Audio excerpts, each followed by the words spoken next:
Hey, Teresa Glass here with the Kitchen Driven Life, bringing you your appetizer for Thanksgiving. Hopefully you like this recipe. I've never tried it, so hopefully I like it too. But something I always do during the holidays is I take like store-bought puff pastry, which I always have in my freezer, and I put a little wheel of this circle goat's milk brie cheese. I get it at Trader Joe's. I like it because it's circle and it's cheap.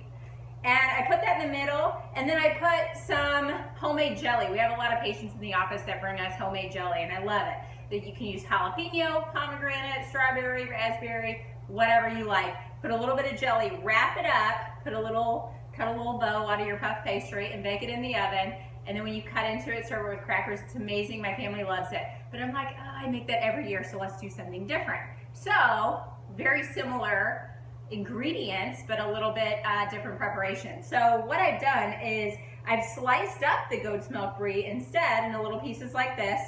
If you don't have one of these, you should. My sister luckily is a collector of everything Cutco, so she gave me this as a gift, but it's a cheese knife. It's amazing when you're cutting a cheese, soft cheese like this, because it's sticky, and so every other knife is a pain. So that's perfect for this recipe. Now, I just rolled out my puff pastry a little bit. You see the big flour mess everywhere. I rolled it out a little bit to make it a little bit bigger. And then I've made 3 rows of the brie cheese. Then I'm gonna take some store-bought dried cranberries and just kind of sprinkle these around. Everybody loves cranberries during the holidays, but really nobody likes cranberry sauce. So this is another use for them. And then we're gonna make pinwheels. I do this all the time for appetizers, but I've never really done it in this preparation. But all we're gonna do is we just start to roll it. And try to keep it kind of tight because you don't want all the cheese melting out everywhere. You want it to melt inside your little pinwheels. But we're just going to roll this up like this, and we're going to go onto a sprayed sheet tray, if you can fit it, like this. Here's the secret. Go into the freezer with this for probably about 30 minutes, maybe even a little bit longer. That way it makes it 10 times easier to slice into little pinwheels. And you guys have seen me do this on my site before. And you're gonna use the cheese knife.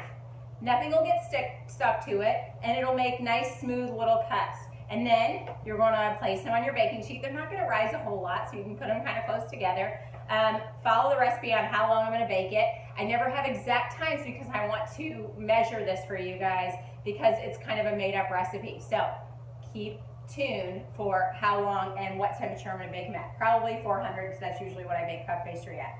I will post pictures when it's done on Thanksgiving, and hopefully everybody loves it and you will too.